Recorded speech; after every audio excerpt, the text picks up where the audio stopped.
রকিয়া লিখছে এভাবে, তাকে নিয়ে আমি নাচিনি, তোমার মতো অশিক্ষিত মানুষ নেচেছে। আমি তো বলেছি আমি কখনো ঠাকুরের গানকে প্রাধান্য দিইনি। ঠাকুর বলেছে ঠাকুর হলো জাতির শত্রু, ঠাকুর মুসলমানের শত্রু, ঠাকুর ঢাকা বিশ্ববিদ্যালয়ের শত্রু, ঠাকুর বাংলাদেশের শত্রু, ঠাকুর জাতির শত্রু, ঠাকুর হলো খ্রিস্টানদের সবচেয়ে বড় দালাল। মুসলমানেরা বাংলাদেশে বিপদে থাকে ইহুদি খ্রিস্টানের হাতে, আর ঠাকুর লন্ডনে বসবাস করে। এই ঠাকুর বলে ও কালিমা তোমার আকাশ, ও কালিমা তোমার বাতাস। আমি আজ থেকে 30 বছর পূর্বে বলেছি তোর বাপের আকাশ। সিলেট কোর্টে 5000 টাকার মামলা হলো, আমি ঠাকুরের অপমান করেছি। আমি ঠাকুরের অপমান করিনি। ঠাকুর বলেছে ও কালিমা তোমার আকাশ, ও কালিমা তোমার বাতাস। আমি বলেছি তোর বাপের আকাশ কালিমা। মুসলমানের বাচ্চারা অশিক্ষিত, ও প্রাধান্য দিতে পারে ঠিক ঠাকুরকে, তার গানকে প্রাধান্য দিতে পারে। আমি আব্দুর রাজ্জাক বিন ইউসুফ, আমার দেহে যতদিন শ্বাস আছে ততদিন ঠাকুরের এই গানের আমি 5 পয়সা দাম দিনে।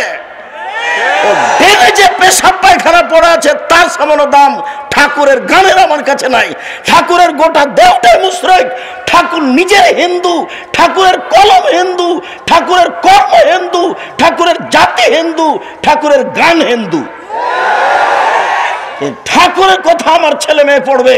1971 সাল থেকে বাংলাদেশে আজ পর্যন্ত কোন শিক্ষিত মানুষ শিক্ষামন্ত্রী হয়েছে এটা আমার জানা নাই। আমি দীর্ঘদিন থেকে বলে আসছি খ্রিস্টানের দালাল ঠাকুর, সেই ঠাকুরের গান আমার ছেলে মেয়ে পড়বে এটা আমি কোনোদিন গ্রহণ করিনি। জাতির যদি রাস্তাঘাট করে দিতে না পারি, জাতির যদি স্কুল কলেজ করে দিতে না পারি, জাতিকে চূড়ান্ত সঠিক ধর্ম দিতে পারবো ইনশাআল্লাহ। ধর্মের ব্যাপারে জাতিকে ফাঁকি দিয়ে পরকাল হারাতে রাজি নই। এইভাবে দিন কাটাতে আমি আব্দুর রাজ্জাক বিন ইউসুফ প্রস্তুত নই। সঠিকটাই জাতির কাছে পেশ করার চেষ্টা করব ইনশাআল্লাহ। মরা বাঁচা আল্লাহর হাতে। বলছিলাম সম্মানিত দিনী ভাই বোন, ইহুদি মুসলমানদের দাম দেয়নি, খ্রিস্টান দেয়নি, হিন্দু দেয়নি। ইসলাম আসার পূর্বের নাম হচ্ছে জাহেলিয়াতের যুগ। জাহেলিয়াতের যুগে মেয়েদের দাম দেওয়া হয়নি। জাহেলিয়াতের যুগে, বন্যতার যুগে, বর্বরতার যুগে দাম দেওয়া তো হয়নি। সেই যুগে মেয়েদেরকে মাটিতে পুঁতে দেওয়া হতো। মুসা আলাইহিস সালাম যখন ফেরাউনের কাছে গেলেন, গিয়েই মুসা আলাইহিস সালাম ফেরাউনকে বললেন যে বানি ইসরাইলকে ছেড়ে দেন, স্বাধীনতার দরকার আছে, স্বাধীনভাবে বসবাস করতে চাই। আপনি আমাদেরকে দাস দাসী করে রেখেছেন, আমার বংশের লোকেরা আপনার বাড়ির দাস, আর আমার বংশের মহিলারা আপনার বাড়ির দাসী। আপনি তাদের সাথে জেনা করে সময় করে তাদেরকে আপনি এভাবে রাখেন যুগ যুগ ধরে। আপনার বয়সী 1500 বছর। তো আমি এসেছি, আপনি বানি ইসরাইলকে ছেড়ে দেন। আন আরসেল মানা বানি ইসরাইলা, বানি ইসরাইলকে আমাদের সাথে ছেড়ে দেন, আপনার অধীনে দাস দাসী হিসেবে রাখতে চায় না। লম্বা বক্তব্যের এক পর্যায়ে মুসা আলাইহিস সালাম যখন এই কথা বললেন, কালা ফেরাউন বলল, আলাম নুরাব্বিকা ফিনা ওয়ালিদা, কি ব্যাপার, তোমাকে আমি শিশুকালে বহুদিন লালন পালন করিনি? ওলা বিস্তা ফিনা মিন উমরিকা সিনিনা, তুমি তো আমার কাছে তোমার বয়সের বহু বছর ছিলে, তুমি কি সেই মুসা নও? অফালতা ফালাতাকা আল্লাতি ফালতা, তুমি যা করেছ, তুমি তোমার কর্ম করেছ। এক থাপ্পড়ে তুমি মানুষ মেরেছ। আনতা মিনাল কাফিরিন, তুমি বড় অকৃতজ্ঞ। ফেরাউন মুসার সামনে ঘোষণা দিল। যখন মুসা আলাইহিস সালাম বললেন দাস হয়ে থাকতে রাজি নই, মুসা আলাইহিস সালাম বললেন কালা ফালতোহা, জি আমি এক থাপ্পড় মেরে মানুষ মেরেছি, থাপ্পড় দিয়ে মানুষ মেরেছি, কথাই ঠিক। এদান ওয়ানা মিনাল দাল্লিন, তখন আমি ভুল পথে ছিলাম। ফারারতু মিনকুম, আমি তোমার ভয়ে পালিয়ে গেছি। লাম্মা খিফতুকুম, যখন ভয় করেছি তোমার কাছে থাকলে তুমি আমাকে হত্যা করবে। আমি বহু পথ অতিক্রম করে চলে গেছিলাম। ফাওয়াহাবালি রব্বি হুকমান, আমার প্রতিপালক আমাকে জ্ঞানে গুণে পূর্ণ করেছেন। ওয়াজআলানি মিনাল মুরসালিন, আমাকে নবী করেছেন। অতিলকা নিয়ামাতুন তামুন্নুহা আলাইয়া, হ্যাঁ আপনি আমার প্রতি অনুগ্রহ করেছেন। শিশুকালে আপনি আমাকে লালন পালন করেছেন, অনুগ্রহ করে আপনি খোটা দিয়েছেন। এই সুবাদে আপনি বনী ইসরায়েলকে দাস দাসীতে পরিণত করেছেন। আপনি বড় উদ্ধত স্বৈরাচার, সীমা লঙ্ঘন করেছেন। সেই দিন মূসা আলাইহিস সালাম ফেরাউনের সামনে এইভাবে ঘোষণা দিয়েছিলেন, সরকারের কাছে টাকার জন্য যেতে হবে না, সরকারের কাছে দাওয়াতের জন্য যেতে হবে, নিজের স্বাধীনতার জন্য যেতে হবে, নিজের ব্যক্তিত্ব হারানোর জন্য সরকারের কাছে যেতে হবে না। ফেরাউন কোনো সাধারণ সরকার নয়, ১৫০০ বছর থেকে বলে আসছে আমি আল্লাহ। এরকম এক ব্যক্তির কাছে যে মূসা এভাবে বলছেন। বলছিলাম এই জাহেলিয়াতের যুগে একটার পর একটা চলে আসছে। তারা মেয়েদেরকে মাটিতে পুঁতে দিয়েছে, তাদের সাথে জেনা অন্যায়ের কোনো হিসাব নেই। জাহেলিয়াত মানেই জাহেলিয়াত। স্বামী মারা গেলে 1 বছর তাকে শোক পালন করতে হবে বাড়ির পিছন দিকে কুঁড়ে ঘরে। জাহেলিয়াত, বুখারী মুসলিমের হাদিস। স্বামী মারা গেলে, হিন্দুরা তো স্বামী মারা গেলে বাস বিবাহ হবে না, বিধবা বিবাহ বাতিল। বঙ্কিমচন্দ্র চেষ্টা করে, রাজা রামমোহন রায় চেষ্টা করে, খুব একটা সফল হতে পারেনি, আজও হয় না। হাজারো মেয়ে কম বয়সে মারা গেছে, বাপের বাড়িতে আছে, ভিক্ষা করে খাচ্ছে। তারা এটা গ্রহণ করেনি, তারা শিক্ষিত মানুষ নয়, তারা মেয়েদের দাম দিতে হবে কিভাবে জানা নাই, জানেনি তারা। জাহেলিয়াতের যুগে স্বামী মারা গেলে 1 বছর বাড়ির পিছন দিকে থাকতে হবে একটা কুঁড়ে ঘরে। তাদেরকে খাবার দেওয়া হতো ওই প্লেটে, যে প্লেটে চুলা থেকে ছাই উঠানো হয়, ওদেরকে খাবার দেওয়া হতো পানির একজন একটা টিনের প্লেট ময়লাযুক্ত। 20 কুষ্ঠ হলে মানুষকে যেভাবে প্লেট বাসন দিয়ে থাকে সেইভাবে বিধবা নারীকে দেওয়া হতো। 1 বছর পরে তাদের বৈধ হওয়ার জন্য, স্বামী মারা গেছে শোক পালন থেকে পবিত্র হওয়ার জন্য অনেক সমস্যা ছিল। সেই সমস্যাগুলো বুখারীতে উল্লেখ হয়েছে। আপনাকে আমি মুখামুখি বলতে লজ্জা পাচ্ছি, তাই ছেড়ে দিলাম। জাহেলিয়াতের যুগে মেয়েদের দাম দেওয়া হয়নি। মহান আল্লাহ বলেন, অকারনা ফি বুয়ুতিকুন্না ওয়ালা তাবাররাজনা তাবারুজাল জাহিলিয়াতুল উলা, হে মুসলিম মহিলা তোমরা বাড়িতে থাকো। বর্ণতার যুগে, বর্বরতার যুগে, অসভ্যতার যুগে নারীরা যেভাবে যৌবনকে বিক্রি করে, বর্বরতার পরিচয় দিয়ে রাস্তাঘাটে ঘুরতো, সেভাবে ঘুরো না, তোমাদের মান সম্মান আছে। জাহেলিয়াতকে লক্ষ্য করে আল্লাহ বলছেন, ওয়াইদা বুশরা আহাদুম বিল উনসা দাল্লা ওয়াজহুহু মুসওয়াদ্দান ওয়া হুয়া কাযীম। জাহেলিয়াতের যুগে যদি কোনো মেয়ে জন্ম নিত তাহলে বাপের মুখ কালো হয়ে যেত, সে বাড়িতে লুকিয়ে থাকতো, দোকানপাটে বাজারে যেত না, মানুষে লজ্জা দিবে সেই জন্য। একটা মেয়ে হওয়াতেই সে চিন্তা করতো আইমসুকা হালাহুনিন, আমি দুঃসহফে তোরাব, অপমান অবস্থায় মেয়ে বাড়িতে রেখে দিব না মাটিতে পুঁতে দিব। যদি রেখে দিই অপমান সুনিশ্চিত, আর যদি পুঁতে দিই বালাই চলে গেল। তাই তারা নিজে হাতে মেয়েকে মাটিতে পুঁতে দিত। কায়েস ইবনে সাবিত নিজে বলছেন, ওয়াআদতু সামানিয়া বানাতিন লি, আমি আমার 8টা মেয়েকে নিজে হাতে মাটিতে পুঁতে দিয়েছি। আল্লাহ রাসূলের সামনে এসে বিবরণ দিচ্ছেন, এর নাম জাহেলিয়াত। সুন্দর করে গর্ত খুঁড়েছে, গর্ত খুঁড়ে সুন্দর করে মেয়েকে সাজিয়ে নিয়ে গেছে। সাজিয়ে নিয়ে যাওয়ার পরে মেয়েকে বলছে, আম্মু দেখো তো নিচে কি। তখন মেয়ে তো বাপের সাথে আছে, যেমন নিচে দেখতে গেছে তেমন মেয়েকে ধাক্কা দিয়ে গর্তে ফেলে দিয়েছে। আব্দুর রাজ্জাক সাহেব, এটা হয় কি করে? আজও আপনার হবে, এটাই সহজ আপনার জন্য। কি বলেন আপনি? আমরা আজকে মেয়েকে এভাবে মাটিতে পুঁতে দিতে পারবো? হ্যাঁ অবশ্যই পারবেন। বলি আপনাকে, আপনি আপনার মেয়েকে ঢাকা বিশ্ববিদ্যালয়ে পড়াচ্ছেন, টাকা পয়সা খরচ করছেন, বারবার জিজ্ঞাসা করছেন আম্মু কেমন আছো, টাকা লাগলে বলিও, তোমার ভাইয়ের কাছে নিও। এভাবে বলতে বলতে হঠাৎ একদিন শুনছে যে আপনার মেয়ে অমুক মদখোরের সাথে চলে গেছে। তখন আপনি বলছেন যে তোকে ত্যায্য পুত্র করলাম, তোকে জবে করব, তোকে যদি পাই তো টুকরা টুকরা করে করতোয়া নদীতে ভাসিয়ে দিব। তো এখনই তো একটু আগে চুমা দিচ্ছিলেন আপনি আর টাকা পাঠাচ্ছিলেন, এখন মেয়ে তো একটাই, যদি দুইটা হয় তাহলে আপনার তো মন দুর্বল হয়ে গেছে। দাদি বলছে, নানি বলছে কি করবি রে তুই, একটা ডিপি স্কুল না একটা গাভী নেই। তো তিনটা যখন মেয়ে হয়েছে তখন দাদি নানি বলছে বউ তালাক দে, এ বউ চলবে না। এইটাই কি জাহেলিয়াত নয়? এটাই জাহেলিয়াত। একটু 19-20 সালে আপনি মেয়েকে ত্যায্য পুত্র করে তাকে জবে করে করতোয়া নদীতে ভাসিয়ে দিতে চাচ্ছেন। এটাই ছিল তাদের কাছে সমস্যা। মেয়েরা নিজেরা সম্মান নিতে পারেনি। বেগম রোকেয়া যেভাবে মেয়েদের অপমান করেছে, তাই তো রংপুর জেলার মহিলা আবারও বই লিখলেন, কেন হব অবরোধবাসিনী। ঠিক সেভাবে মহিলারা নিজে নিজে জাতির কাছ থেকে সম্মান হারিয়ে মাটিতে মিশিয়ে গিয়ে ইহুদি খ্রিস্টানদের নীতিতে পরিণত, ইহুদি খ্রিস্টানদের অপমান গ্রহণ করতে চায়। স্কিন পায়জামা পরে জাতিকে অঙ্গ প্রত্যঙ্গ দেখিয়ে শিক্ষা প্রমাণ করতে চায়।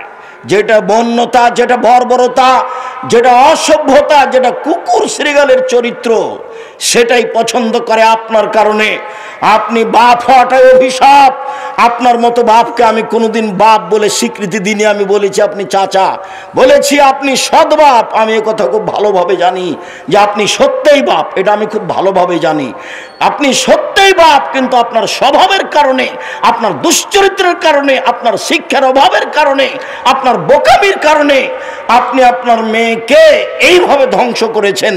তাই তো রাসূল সাল্লাল্লাহু আলাইহি ওয়াসাল্লাম বলেছেন, 3 শ্রেণীর মানুষ কখনো জান্নাতে যাবে না।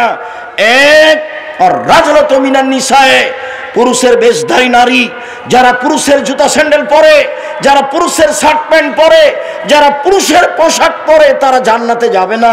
ও দায়ুস, আর আপনি যাবেন না। আপনি যে ওই মেয়ের বাপ, যে মেয়ে পোশাক পরে সে মেয়ের পিতা আপনি, যার কারণে আপনি যাবেন না। এই কথা মুহাম্মদ সাল্লাল্লাহু আলাইহি সাল্লাম বলেন। মুগিরা ইবনে শুবা রাদিয়াল্লাহু তাআলা আনহু বলেন, আল্লাহর নবী বলছেন আল্লাহ তাআলা হারাম করেছেন, এক, উকুকাল উম্মাহাত, মায়ের অবাধ্য চলা হারাম। ঘুম থেকে উঠে দেখে মনে হচ্ছে মায়ের মতো বড় শত্রু আর কেউ নেই। টিস্যুটা দেখি, মায়ের মতো বড় শত্রু আর কেউ নেই। মাটির ওপরে সবচেয়ে খারাপ মানুষ হলো মা, এটাই মনে হচ্ছে। আল্লাহর নবী বলছেন সবচেয়ে বড় হারাম হচ্ছে মায়ের অবাধ্য চলা। 2, মানাওয়াহাতিন, কৃপণতা অবলম্বন করা। 3, অদুল বানাত, মেয়েকে মাটিতে পুঁতে দেওয়া। মেয়েকে মাটিতে পুঁতে দেওয়া হতো, তার নাম জাহেলিয়াত। জাহেলিয়াতকে উপেক্ষা করে আল্লাহর নবী যা বললেন, আল্লাহর নবী যা করলেন, লম্বা আলোচনার সংক্ষিপ্ত আপাতত এখানে শুরু করি। আল্লাহর নবী যা বললেন এটা আগে বলি, তারপর আল্লাহর নবী যা করলেন এটা পরে বলি।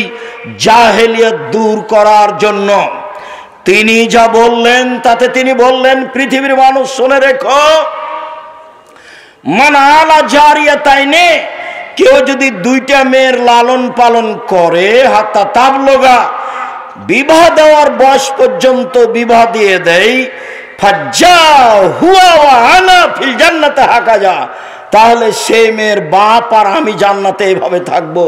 আঙ্গুল দুটি জমা করে দেখালেন। সুবহানাল্লাহ। মনে রাখা ভালো হবে, আল্লাহর নবীর সাথে থাকা জান্নাতে অতীব কঠিন কাজ। একজন সাহাবী সন্ধ্যা রাতে আল্লাহ রাসূলের সামনে একটা মেশক আর পানি নিয়ে যে দিলেন, আল্লাহ রাসূল খুশি হয়ে গেলেন। বেশ ভালো তো, তুমি বুদ্ধি রাখো, তুমি সালমা শেতা, তুমি আমার কাছে কিছু চাও, যা চাইবে তোমার মন চাই সেটাই চাও। তখন সাহাবী বলছেন, আসআলুকা মুরাফাকাতাকা ফিল জান্নাত, জান্নাতে আপনার সাথে থাকতে চাই। তখন আল্লাহ রাসূল বলছেন, আগারে যালিক, না না না না, এটা নয়, এটা নয়, এটা নয়, অন্যটা অন্যটা অন্যটা বলো। তখন সাহাবী বলছেন, হোয়া জাকা, এটাই চাই। তখন আল্লাহ রাসূল বলছেন আইনি বেকাসরাতি সুজুদ, তাহলে আমাকে তাহাজ্জুদ পড়ে সহযোগিতা করো। রাতে তাহাজ্জুদ না পড়ে আমার সাথে জান্নাতে থাকা যাবে না। নিয়মিত রাতে তাহাজ্জুদ পড়ে জান্নাতে রাবির সাথে থাকা যায়, এ ব্যাপারে তিনি বলেছেন। তিনি বলেন দুইটা মেয়ের যদি কেউ লালন পালন করে তাহলে আমি আর সেই পিতায় একসাথে জান্নাতে এইভাবে থাকব। তখন তিনি তর্জনী এবং মধ্যমা আঙ্গুল দুটি জমা করে দিলেন। এইখানে আর একটা কথা আছে, তিনি বলেছেন মানালা কাফলিল ইয়াতীম, কেউ যদি এতিমের লালন পালন করে সেই ব্যক্তি আর আমি জান্নাতে এইভাবে থাকব। তখনও তিনি তর্জনী এবং মধ্যমা ইশারা করে দেখালেন, তবে দুইটার মধ্যে একটু ফাঁকা রাখলেন। এতিমের লালন পালন করলে আমার সাথে থাকা যাবে, তবে একবারই সাথে নয়। এই যে হাদিস বুখারী মুসলিম, কেউ যদি দুইটা মেয়ের লালন পালন করে তাহলে সেই পিতা আর আমি একসাথে। তিনি বলেন পৃথিবীর মানুষ শুনে রেখো, মানা আলা সালাসা বানাতিন, কেউ যদি তিনটি মেয়ের লালন পালন করে, ফা আল্লামাহুন্না, লালন পালন মানে ফা আল্লামাহুন্না, তাকে বিদ্যা শিখিয়ে দেয়, ওয়াদ্দাবাহুন্না, তাকে শিষ্টাচার শিখিয়ে দেয়, অকাসাহুন্না, তাকে কাপড় পরিধানের ব্যবস্থা করে দেয়, তার ওয়া আকলাহুন্না, ওর খাওয়ার ব্যবস্থা করে দেয়, তাহলে কুল্লাহু সিতরান ইয়াউমাল কিয়ামা মিনান নারে, বিচারের মাঠে ওই মেয়ে তিনটি বাপকে জান্নাতে নিয়ে যাওয়ার জন্য জাহান্নাম থেকে অন্তরাল হয়ে যাবে। ওই দিকে থাকবে জাহান্নাম, এইদিকে থাকবে পিতার, মধ্যে থাকবে তিনটা মেয়ে। মেয়ে তিনটি আল্লাহকে বলবে আমার পিতাকে আগে জান্নাতে দেন, তারপরে কোনো কথা। একবারে শক্তভাবে বেঁকে বসবে, যতক্ষণ পর্যন্ত তিনটি মেয়ের পিতা জান্নাতে যাবে না ততক্ষণ পর্যন্ত মেয়ে তিনটি সেখান থেকে সরে যাবে না, অন্তরাল হয়ে আছে। ওদিকে আছে জাহান্নাম, এদিকে আছে পিতার, মধ্যে আছে মেয়েরা। 10টা ছেলে লালন পালন করলে 1 পয়সা লাভ হবে, এই কথা মুহাম্মদ সাল্লাল্লাহু আলাইহি ওয়াসাল্লাম বলেননি। তো ছেলেকে পড়াবেন, শিক্ষা দিবেন কেন? জন্ম দিয়েছেন এই জন্য। যদি শিক্ষা না দেন, এখন যা পাপ করবে সব আপনার, যা পাপ করবে সব আপনার। ছেলে বলছে যে আমার বয়স 30-35 বছর, তবু আমার বাপ বিবাহ দেয় না। তখন আমি নিরুপায় হয়ে জেনার সাথে থাকি। যত জেনা আছে সব পাপ আপনার। যত মোবাইলে ল্যাংটা মেয়ে দেখে আপনার ছেলে চক্ষু ঠান্ডা করছে, কলিজা ঠান্ডা করছে, মন ঠান্ডা করছে, সব পাপ আপনার। আল্লাহ রাসূল বলছেন পৃথিবীর মানুষ শুনে রেখো, আমার উম্মতের উপরে আমি আশঙ্কা করে গেলাম গোপন পাপের। মোবাইলে মানুষ এইভাবে গোপন পাপ করবে, এটা রাসূল সাল্লাল্লাহু আলাইহি ওয়াসাল্লাম জানতেন না, তবে তিনি বলে যাচ্ছেন আমার উম্মত গোপন পাপে লিপ্ত হবে, এটা আমার আশঙ্কা। বাপ ওই ঘরে ল্যাংটা মেয়ে দেখছে, মা এই ঘরে ল্যাংটা মেয়ে দেখছে, তুমি এই ঘরে ল্যাংটা মেয়ে দেখছো, তোমার বোন ওই ঘরে মেয়ে ল্যাংটা মেয়ে দেখছে। এক বাড়িতে সব ঘরে ঘরে সব ল্যাংটা মেয়ে ব্যস্ত, সবাই ব্যস্ত। আর তোমার বাপ বৃদ্ধ হয়ে গেছে, সেটা একটু বলি। তোমার বাপ তাহাজ্জুদ পড়তে উঠে আব্দুর রাজ্জাক সাহেব চাপ দিয়েছে, তখন রাত 3টায় উঠেছে, সুন্দর করে অজু করেছে। অজু করার পরে বলছে আচ্ছা একটু টিভিতে কি আছে দেখি তো। যেমন টিভি চালু করেছে, বিশাল আকৃতিতে ল্যাংটা মেয়ে চলে এসেছে। কোথায় যে তাহাজ্জুদ গেল? এই চরিত্র তোমার বাপের, এই চরিত্র তোমার। দোকানে বসে বসে তোমার বাপ ঘন্টার ঘন্টা সময় কাটায়। এশার সালাত আদায় করতে গিয়ে মাথায় টুপি পরে মাথায় দিয়ে দোকানে বসে থাকে, দোকানে ল্যাংটা মেয়ে নাচে। তোমার বাপ এখন বলুক যে আমি ভালো মানুষ। আল্লাহর নবী এশার সালাতের পরে কথা বলাকে ঘৃণা করতেন। আল্লাহর নবী এশার সালাতের পূর্বে ঘুমিয়ে যাওয়াকে ঘৃণা করতেন। হাদিস বুখারী মুসলিম। আমি বলেছি বাড়িতে প্রিসাইড আইয়ুবের মতো করে মার্শাল জারি করে রাখতে হবে, কারফিউ। রাত 10টার পরে কেউ এখানে জেগে থাকতে পাবে না। এই বাড়িতে রাত 10টার পরে কথা বলা নিষিদ্ধ, পড়াশোনা ব্যতীত। এটা ঘোষণা থাকবে বাড়িতে। তাহলে 10টায় ঘুমিয়ে গেছে 5 ঘন্টা, তাহলে কতটা বাজলো? 3টায় আপনি উঠে যান, আপনার ছেলে উঠে যাবে, নিজ নিজ ঘরে 2 রাকাত সালাত আদায় করে আল্লাহকে বলবে যে তুমি আমাকে এদেশের সবচেয়ে বড় শিক্ষিত করে দাও। তার তো রহমতের অভাব নেই। তুমি আমাকে বগুড়া শহরে একটা জমির ব্যবস্থা করে দাও, তুমি আমার এই ভ্যানটা ভেঙে গেছে, একটা নতুন ভ্যানের ব্যবস্থা করে দাও। যা বলতে চাই এখনই বলতে হবে, এটাই সময়। জীবনে কিছু করতে না পারলে অন্তত এই সময়ে কিছু বলেন। 4টা কাজ মনে রাখবেন: 1 5 ওয়াক্ত সালাত, 2 হালাল রুজি, 3 কোরআন তেলাওয়াত, 4 আড্ডা পিটা জীবনের জন্য হারাম, চিরদিনের জন্য হারাম। 2 জন যেখানে বসে আছে সেখানে বসবেন না। যদিও আজকে আব্দুর রহিমের বক্তব্যের পরে আমাদের বক্তব্য চলে না, তারপরেও আমি যেহেতু এসেছি, কেমনে ফিরে যাই এটা একটা কেমন কেমন লাগে, তাই আমি আপনাদের সামনে দাঁড়িয়ে আছি। নাহলে আমিও চাচ্ছিলাম যে যা হয়েছে হয়েছে, সালাম দিয়ে চলে যাই। আব্দুল্লাহ কি বলেছে আমি তখন শুনিনি।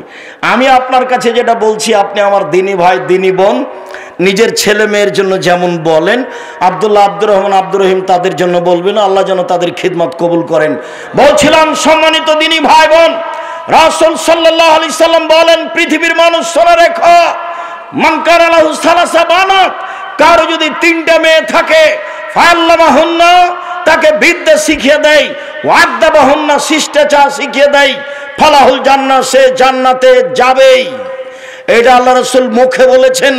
মেয়েদের দাম আল্লাহ রাসূল নিজে মুখে দিচ্ছেন। জাহেলিয়াতকে উপেক্ষা করে আপনি দেখুন, আমি শিষ্টাচার বলতেই যে হাদিসটা অহরহ বলে থাকি সেটা একটু শুনিয়ে রাখে। এই ছেলে, বসো, একটু থামো, বিরক্ত হচ্ছ কেন?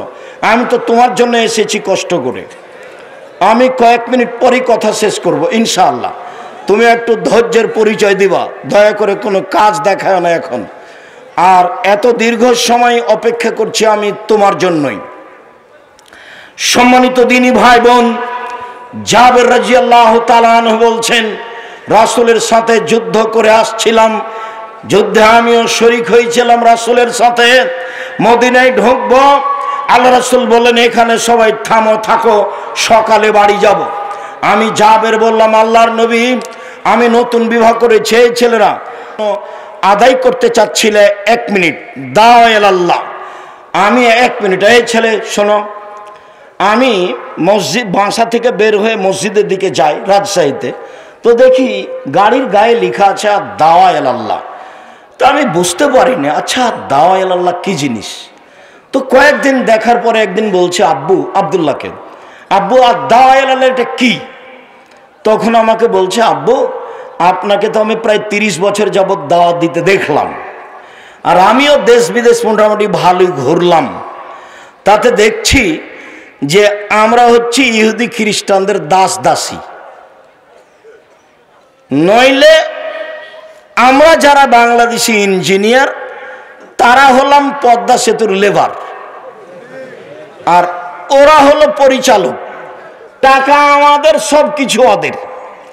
তো নিজেকে দাস দাসী থেকে মুক্ত করতে হলে কোরআন সুন্দর করে শিক্ষার এবং আকীদা সুন্দর করে সংশোধনের বিকল্প পথ নেই।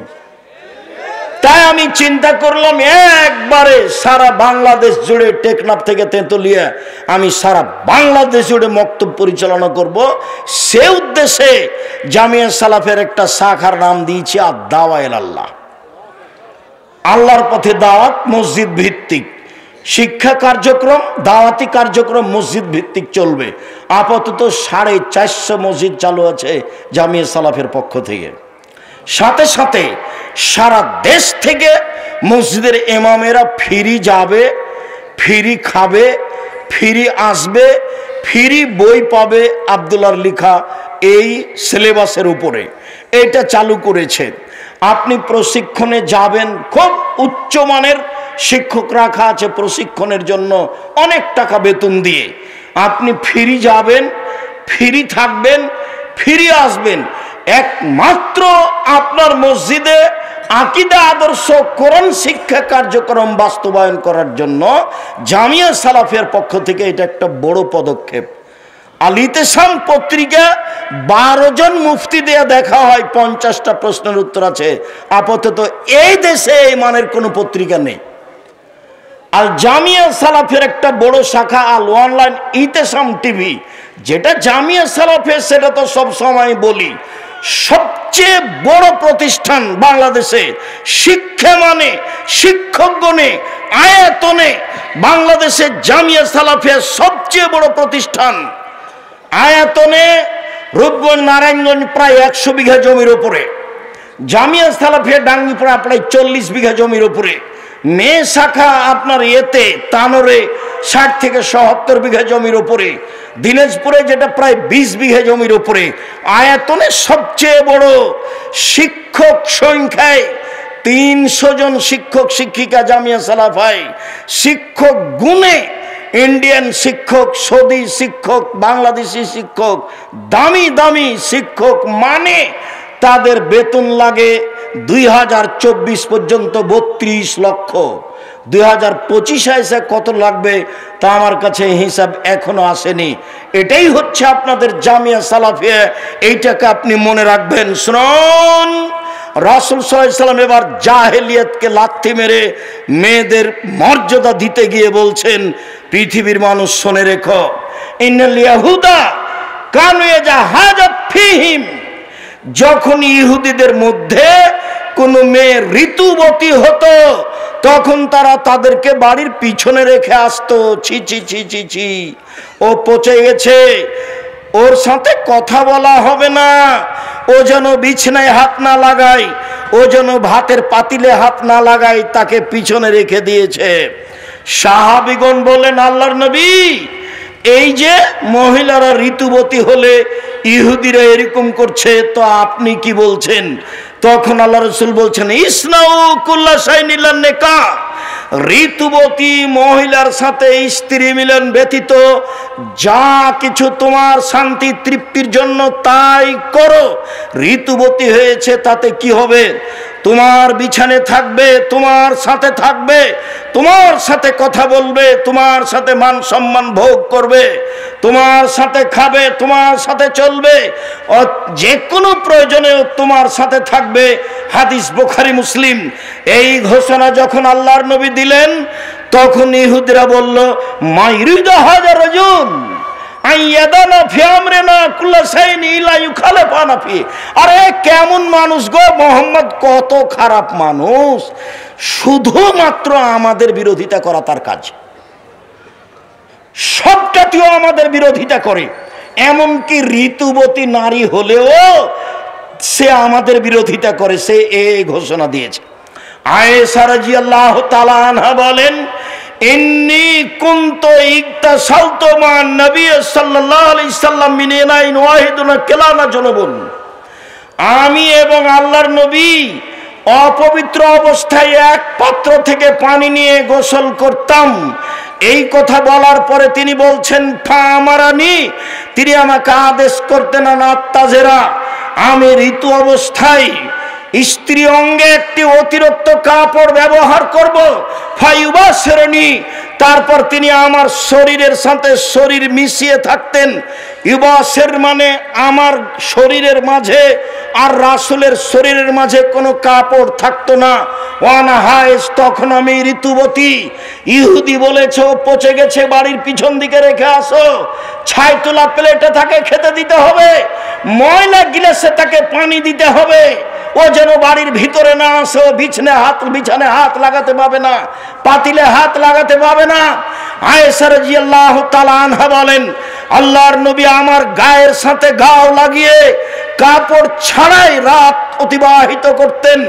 আয়েশা রাদিয়াল্লাহু তাআলা আনহা বলেন, ওয়া আন্নাহু ইখরাজ রাসাহু ইলাইহি ওয়া আনা মুতাকিফ, তিনি ইতিকাফ অবস্থায় ইতিকাফে বসে আছেন, মাথাটা আমার দিকে আগিয়ে দিয়েছেন, লেগ সেলাহু, যাতে করে আমি তার মাথাটা ধুয়ে দিই। ওয়ানা হায়েজ, তখন আমি ঋতুবতী। মুহাম্মদ সাল্লাল্লাহু আলাইহি সাল্লাম নারীদের সাথে যা আচরণ করেন তা আয়েশার মাধ্যমে জাতির সামনে দিয়ে গেছেন।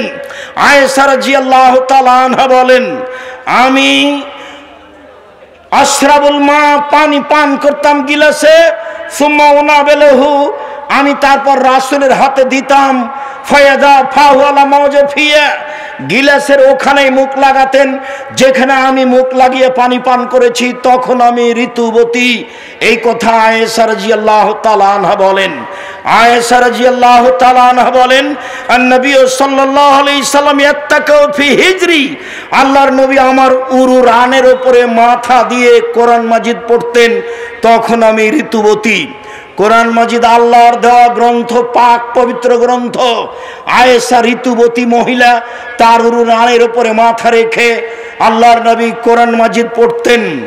আয়েশা রাদিয়াল্লাহু তাআলা আনহা বলেন, একদা আল্লাহর নবী বললেন, নাবিনিল খুমরা মিনাল মসজিদ, আয়েশা মসজিদ থেকে তুমি চাটাইটা দাও। আমি বললাম, আমি ঋতুবতী। আল্লাহ রাসূল বললেন, ইন্না হাইজাতাকে লাইসাত ফিয়া, দেখে আয়েশা তোমার ঋতু তোমার হাতে লেগে নেই। সম্মানিত দিনী ভাই বোন, আমি বলছিলাম রাসূল সাল্লাল্লাহু আলাইহি সাল্লাম নিজে নারীদের সাথে কি আচরণ করতে হবে তা দেখিয়ে গেছেন যখন তারা ঋতুবতী।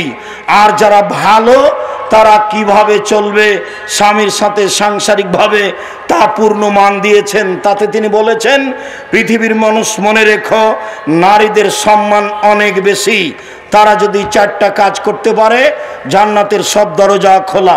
একটু থামেন, শেষে চলে আসে। কেউ কেউ গেছে এর জন্য রুমাল নিয়ে, একটু থামেন।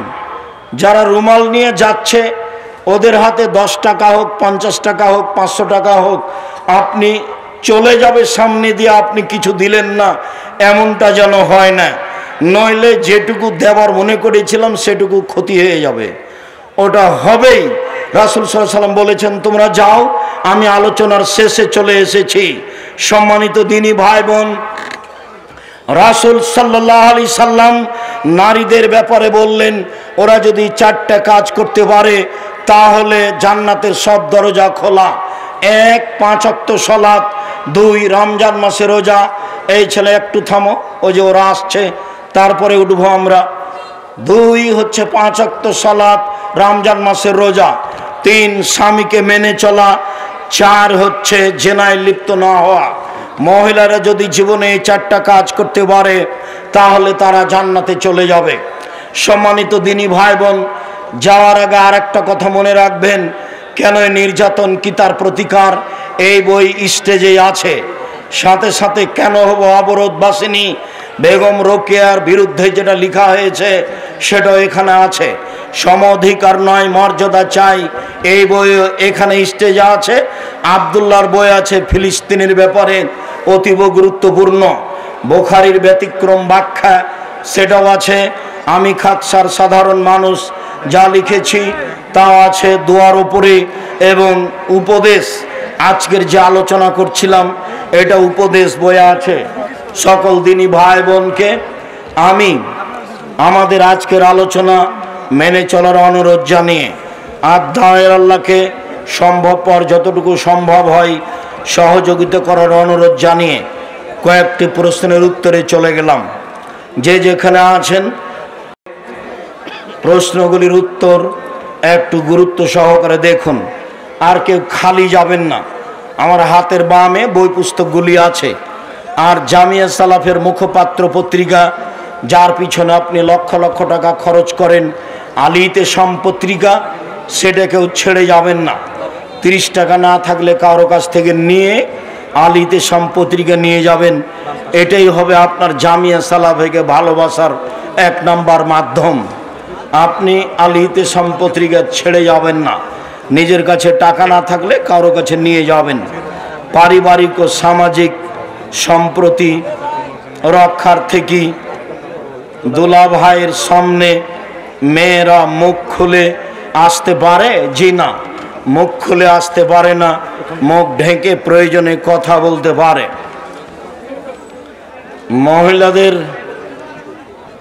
মহিলাদের জামাত, আমি একজন সরকারি চাকরিজীবী। প্রতি বছর শেষে ব্যাংকে আমার টাকা না থাকা সত্ত্বেও 5-6 সুদ আসে। আমি তাহলে এই টাকার কি করব? যা আসে তা নিয়ে ছেলে মেয়েকে বলে রাখতে হবে, অসহায় পুরুষ নারীকে দিয়ে দিতে হবে, খাওয়া হারাম।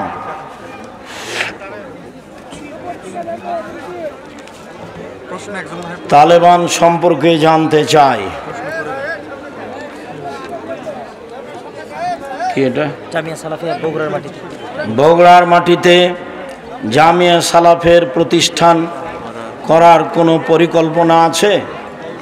এখানে পাশে কোথায় একটা জমি এক লোক দান করেছে, ইনশাল্লাহ সেখানে এই বছরই শুরু হবে বলে ভাবছি, দেখি কখন শুরু হয় ইনশাল্লাহ। আমরা পরিবারের অমতে প্রেম করে বিবাহ করি, বিয়ের 3 বছর পর আমাদের পরিবার মেনে নেই, আমরা পরবর্তীতে আর বিবাহ করি নাই। তোমার আব্বার উচিত 2 জন সাক্ষী নিয়ে পুনরায় বিবাহ পড়ানো। 2 জন সাক্ষী নিয়ে যতদিন পর্যন্ত তোমার বাপ বিবাহ না পড়াবে ততদিন পর্যন্ত তোমাদের জেনা হবে। 10 ছেলের মা হলেও এটাই ঠিক। আমার প্রশ্নটা হচ্ছে, ব্যাংকে চাকরি করা হারাম, এর সত্যতা আমি অকপটে স্বীকার করি, কিন্তু যদি এটা সত্যি হয়ে থাকে তাহলে এখানে টাকা জামানত বা ব্যাংকে রাখা, জি ব্যাংকে চাকরি করা আর টাকা ব্যাংকে রাখা দুটো এক নয়। খুশিতে মাসে মাসে টাকা উঠাবেন ব্যাংক থেকে, লোন নিয়ে বাড়ি করবেন, আর নিরুপায় হয়ে টাকা ব্যাংকে রাখবে সুদমুক্ত অবস্থায়, দুটো এক কী করে আপনি ভাবলেন? নামাজের ভিতর যদি এক আয়াত থেকে অন্য আয়াতে চলে যাই তাহলে কি নামাজ হবে? জি হবে, কোনো সমস্যা নেই, এবং তাতে সহসিজদা দিতে হবে না। দেখিও কি লেখা আছে। আমরা রড মিস্ত্রি কাজ করি, কাজ শেষে কিছু 60 রড বাঁচে, ওগুলো মহাজনকে না বলে বিক্রি করি। এটা আমানতের খেয়ানত, হারাম, এটা না বলে বিক্রি করা যাবে না। হারাম টাকা হালাল কোনো ব্যবসায় বিনিয়োগ করলে সেখান থেকে উপার্জিত, হারাম টাকা হালাল কোনো ব্যবসায়, জি না, হারাম টাকা দিয়ে হালাল ব্যবসা করা যায় না। হারাম টাকা দিয়ে হালাল ব্যবসা করা যাবে না। স্বামী মারা গেলে স্ত্রী নাকফুল পরতে পাবে না, এটা হিন্দুদের নীতি। স্ত্রীর ওই সময়ে নাকে কানে পরনে যা আছে তাই থাকবে, খুলতে পাবে না। নতুন পরতে পাবে না 4 মাস 10 দিন, নতুন পরতে পাবে না 4 মাস 10 দিন, খুলে দিতে হবে, হিন্দুদের নীতি। ছোট বাচ্চাদের কালো টিপ পরানো যাবে কি? কোনো রহস্য থাকলে শিরক হবে। রহস্য যদি না থাকে, দেখতে ভালো লাগে, তাহলে কালো টিপ দেওয়া যায়। নামাজ ছেলে মেয়ে আলাদা কি না? জি না, ছেলে মেয়ের নামাজে কোনো পার্থক্য নেই, একেবারেই পার্থক্য নেই। এতটুক যে মেয়ে এমাম হলে লাইনেই থাকবে, মহিলা মানুষ এমামে ভুল হলে হাতের উপরে তালি মেরে ভুল সংশোধন করবে। সলাতের নিয়ম কানুনে পুরুষ নারীর কোনো পার্থক্য নেই।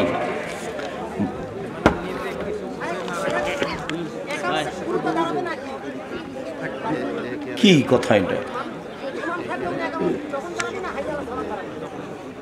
একামত যখন শুরু হবে তখন থেকে দাঁড়ানো শুরু করবে। আমার বাড়ি খেতলাল, জয়পুরহাট। আমার প্রশ্ন, বিভিন্ন কোম্পানি থেকে বাকিতে পণ্য কিনলে কি সুদের অন্তর্ভুক্ত হবে? জি না, প্রতারণা যেন না থাকে। যেই কোম্পানির মাল চলে না, আপনাকে অতিরিক্ত টাকা দেওয়া হয়, সেই কোম্পানির মাল সমাজে দিবেন ভালো বলে টাকা পাচ্ছেন, এই জন্য তো প্রতারক ডাক্তারের মতো হয়ে গেল। ও ডাক্তার তো জানে যে এর চেয়ে ভালো কোম্পানির ওষুধ আছে, তো ওই কোম্পানির ওষুধ লিখেছে, তার প্রিসক্রিপশনে যে তাকে টাকা দেয়, তো এর টাকা লস, ওর বাপের পড়ানো লস, তো প্রতারক ডাক্তার। সালাতে ফরজ নামাজ পড়ার কি কোনো মোনাজাত করা যাবে? মোনাজাত ব্যক্তিগত ব্যাপার। সালাতের পরে সবাই মিলে হাত তুলে দোয়া করলে গুনাহ হবে, যা বিদআত। আজও বগুড়াতে এসব কিছু আছে, আমাকে তো অবাক লাগছে। আজও কি বগুড়ায় এমন কোনো পাড়া আছে যেখানে নামাজের পরে হাত তুলে দোয়া হয়? তাহলে কি তারা খাঁটি বেদাতি? ওদের এই দিকে উত্তরবঙ্গে না থেকে ওদের বাড়ি করতে হবে এখনো চট্টগ্রাম খাগড়াছড়িতে, না এরা হলো খাঁটি বেদাতি। তো খাঁটি বেদাতি উত্তরবঙ্গে থাকবে কি করে? যারা খাঁটি বেদাত করে, যারা খাঁটি সেরেক করে, তাদেরকে দক্ষিণবঙ্গে যেতে হবে। বিবাহ করার জন্য কি কি গুণ লাগবে?